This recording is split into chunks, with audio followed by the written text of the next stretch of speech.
T. Henry had a process where you could go out to quartzite sand, good quartzite sand, and you could dig yourself up a ton of quartzite sand. You could run it through his process, and it'd make about 100 ounces of gold, depending on the time and everything, 50 to 100 ounces. You could take the quartzite sand you just dumped out that you processed, as if you had gold in it to begin with. You could run that right back through there, and you'd get another 40, 50 ounces. So that was one of the reasons that they were coming down on him to kill him and everything like that. The last thing you want to do is make gold. Beardeni made gold, and we almost got killed. One of the great disruptor, Sajeka, may he not rest in peace. The silly bastard is dead now, and good riddance, because he was responsible for deaths of some folks, and he suppressed an incredible amount of free energy machines and stuff.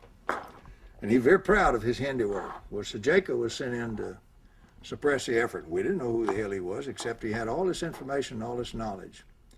Because everything he helped suppress and all, he meticulously documented it with slides and photographs, and you can't believe the documentation. And his modus operandi was, he had been briefed that John had ground all these rocks, and so John was a natural. See, I'll sell him on how to make gold, but I'll hold back 20% of the process. What he didn't know is that 20% he held back, John already knew. The other mistake he made, he thought I was the brains of the outfit. I wasn't. John was. I don't know a damn thing about grinding up rocks. I'm not a bench person. John is, and he's an awfully good one. So in John's making of his transistors for his audio amplifiers, he puts them under pressure, very high stress, and he centers them, not too different from what Moray does, and he fires electrical discharge, huge electrical discharge bursts into them. And when he gets through, he makes these beautiful transistors, but the slag that's left over from what he started with has turned into black ruby laced with gold and silver. Prettiest stuff you ever saw. Beautiful stuff. And there wasn't any ruby in there to begin with, and there wasn't any gold, and there wasn't any silver. So John proceeded to take this process he did, add the other 20% and make gold, and Sajeka almost came unglued. Because he came in, and here we were going to open up a mine called Bearden 1. We're going to assault that sucker at midnight. We'd already had the stuff assayed. John had it assayed. It was real gold, no question. By the way, when you make a transmutation of gold, all the isotopes of gold have very short lives. Wait 30 minutes while it's radioactive and it all goes away and you don't have any problem. So that's one big benefit. So Sajeka hurries and scurries out of there because we're going to open up a mine. We're going to fund the energy work, but Bearden 1, a mine. And we're going to dig it out, let some guys dig it out, and we're going to sell the gold, you see, just like it was ore. But we're going to plant it every night. So he goes out and he makes a call, and he's back in less than 24 hours, and he even dropped some of his cover. He let us know who he was talking to. It was very interesting that that was part of the channel. The guy was a well-known scientist. But we were ordered, you've got 24 hours to agree to quit this, or you both will be killed. You will be killed. You can play with your silly little energy stuff, but if you think you're going to make gold and play with the international finance, you got another thing coming. For your silly information, half the gold the Russians sell on the market's made in the lab, but you're not going to make it. Well, actually, they meant business. They said, if either one of you guys gets on an airplane or travels, in 60 days, you will die. We won't tell you where we'll kill you on the airplane or getting on or off, but you will die. So 60 days is it. And meanwhile, you got 24 hours to agree to give this up. So we did. There's no need to commit suicide.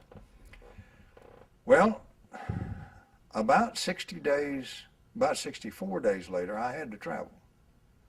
Oh, by the way, they said, and Bearden, we may kill you, thinking I'm the brains behind how we made the go. I'm not. John is at all. But it took the pressure off of John, see.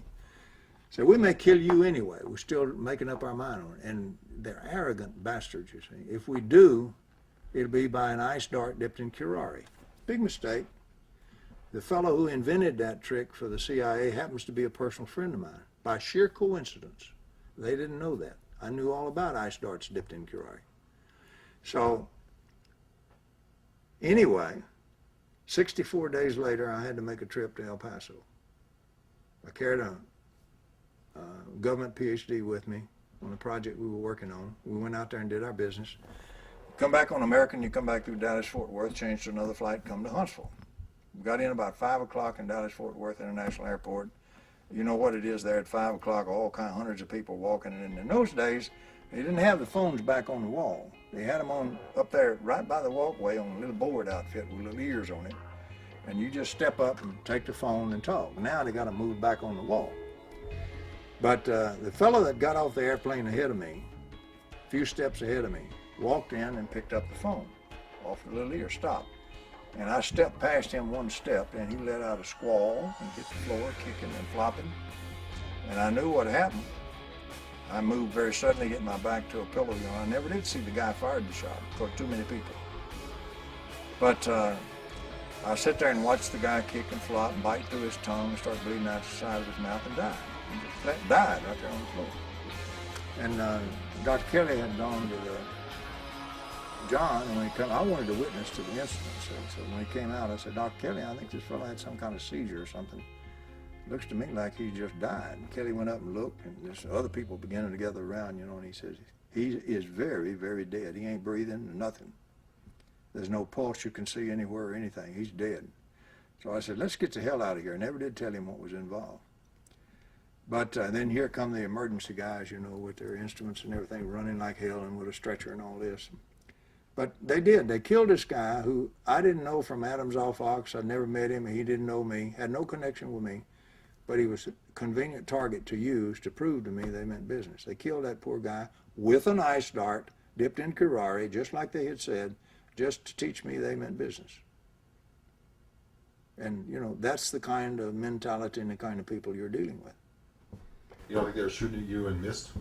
Oh, no. They wouldn't send anybody. It's too close a range of weapon. You don't use an ice dart from a gun. See, what you do if you use it with a gun, you use a sabot carrying bullet. It's got it actually is a little dart made out of ice. It fits in this sabot in the end of the bullet. And the bullet has got a calculated amount of explosive in it. And when you fire the bullet, the sabot runs down and hits an obstruction and stops, and the ice dart goes on out in the air, and it's been dipped in curare.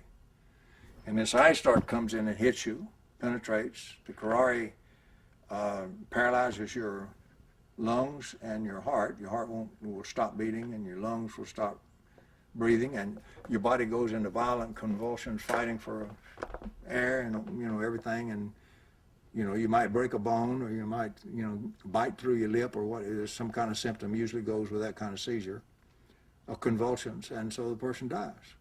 And the ice melts, and curare breaks down very quickly in the body. Unless you got the world's best experts testing it, they'll write that the guy died with normal heart attack or convulsions. The autopsy will not show anything, murder or anything like that at all. So they killed that guy just to teach me a lesson. That's the kind of really bad people at that entourage level I'm talking about, who do the enforcement if it has to be done. We did not make the gold, I guarantee you, and we never went back and tried again. We knew better than to do that. And that's basically what we did with